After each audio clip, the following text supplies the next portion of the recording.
नमस्कार दोस्तों, आप सभी का एक बार फिर से बहुत बहुत बहुत बहुत स्वागत है इस पॉडकास्ट में जिसका नाम है दादी जी का चश्मा।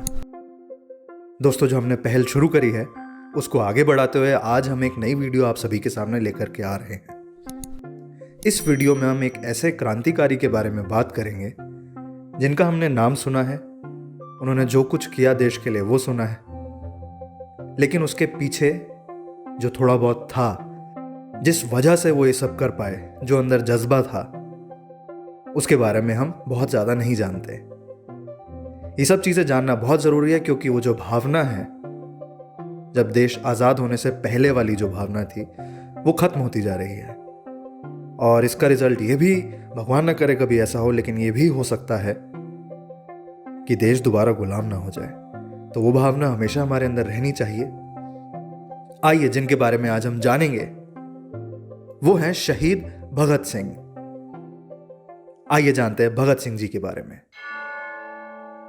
दुनिया भर में जब भी अपने देश के लिए जान कुर्बान करने वाले नौजवानों की बात आती है तो शहीद आजम सरदार भगत सिंह का नाम सबसे पहले लिया जाता है। हो भी क्यों ना, केवल 23 साल की उम्र में, जिस समय हमारे यहां बच्चे कॉलेज की पढ़ाई पूरी कर रहे होते हैं, उस उम्र में उन्होंने अपने विचारों और अपनी देशभक्ति के दम पर अंग्रेजी सरकार की जड़ें हिलाकर रख दी थी। आज अगर हम सोचें किसी 23 साल के बच्चे का चेहरा हमारे सामने लेकर के, जिसको भी हम जानते हैं, और फिर एक भगत सिंह का, तो हमें कितना डिफरेंस हम ट्रैवल कर चुके हैं दिख जाएगा। आज भारत में ही नहीं, दुनिया भर में नौजवान शहीद भगत सिंह के जीवन से प्रेरणा लेते हैं और उन्हें अपना आदर्श मानते हैं। भगत सिंह जैसा बनना कोई आसान काम नहीं है। इसके लिए हमें उनके बचपन को समझना बहुत ज़रूरी है। उनके बचपन से जुड़ा हुआ एक बहुत मशहूर किस्सा है जो हर बच्चे को जानना और समझना बहुत ज़रूरी है। यही किस्सा हमें यह बताता है कि देशभक्ति की जो भावना है वो हमारे अंदर सिर्फ बड़े होकर नहीं आती, बल्कि बचपन से ही इसका होना बहुत ज़्यादा ज़रूरी है। तो आइए जानते हैं वो किस्सा क्या है। एक बार की बात है, भगत सिंह के चाचा घर में एक बंदूक लेकर आए। उन्होंने अपने चाचा जी से पूछा,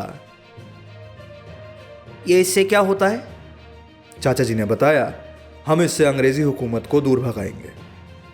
कुछ दिनों के बाद जब भगत सिंह अपने चाचा के साथ खेतों में काम करने गए तो देखा कि उनके चाचा वहां एक आम का पेड़ लगा रहे थे। जब भगत सिंह ने पूछा, चाचा जी ये क्या कर रहे हो आप? उन्होंने कहा, अरे बेटे, मैं आम का पेड़ लगा रहा हूं जिस पर बहुत सारे आम आएंगे और फिर हम सब मिल करके खाएंगे, है ना? थोड़ी देर में चाचा का ध्यान बालक भगत सिंह की ओर गया। उन्होंने देखा कि बालक भगत सिंह छोटी छोटी लकड़ियां खेत में गाड़ रहा था। चाचा जी ने पूछा, तुम खेत में ये क्या गाड़ रहे हो? चाचा जी ने सोचा होगा बच्चे का जवाब आएगा कि मैं खेल रहा हूं, लकड़ियां गाड़ रहा हूं, लेकिन बच्चे का उत्तर सुनकर वे और पीछे खड़े परिवार के बाकी लोग भी जबरदस्त तरीके से हैरान रह गए। भगत सिंह ने कहा था, मैं बंदूकें बो रहा हूं। चाचा जी ने फिर पूछा, तुम जानते हो इसका मतलब क्या है?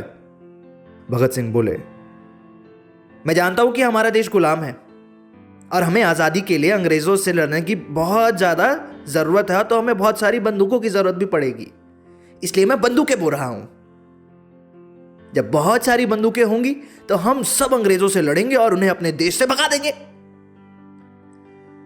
उस दिन भगत सिंह के चाचा जी और पिताजी ने तय किया कि बचपन में इस बच्चे के ऐसे विचार हैं, ऐसे क्रांतिकारी विचार हैं, तो हमें इसके पालन पोषण में और इसकी जितनी भी गतिविधियां हैं उस पर विशेष नज़र रखनी होगी, ताकि इसके अंदर की ये जो प्रतिभा है वो और निखर कर आए, ये ऊर्जा कहीं और ना बह जाए। बाद में ऐसा ही हुआ। दुनिया भगत सिंह को जानती ही नहीं, आज पूजती भी है। दोस्तों, हम कई सारे क्रांतिकारियों के बारे में और बहुत कुछ बताएंगे।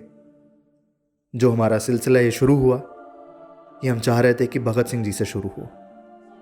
तो ये छोटा सा उनके बारे में हमने जो बताने की कोशिश करी है, क्योंकि धीरे धीरे जैसे समय आगे बढ़ता जा रहा है हमें इन सब चीज़ों की जो नॉलेज है, इंफॉर्मेशन है, वो कम होती जा रही है।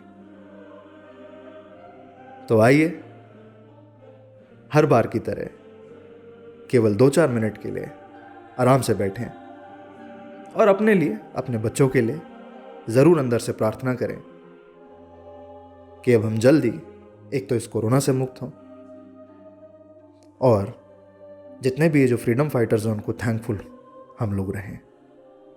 आप सभी का इसको सुनने के लिए बहुत बहुत शुक्रिया, इस वीडियो को देखने का बहुत बहुत शुक्रिया।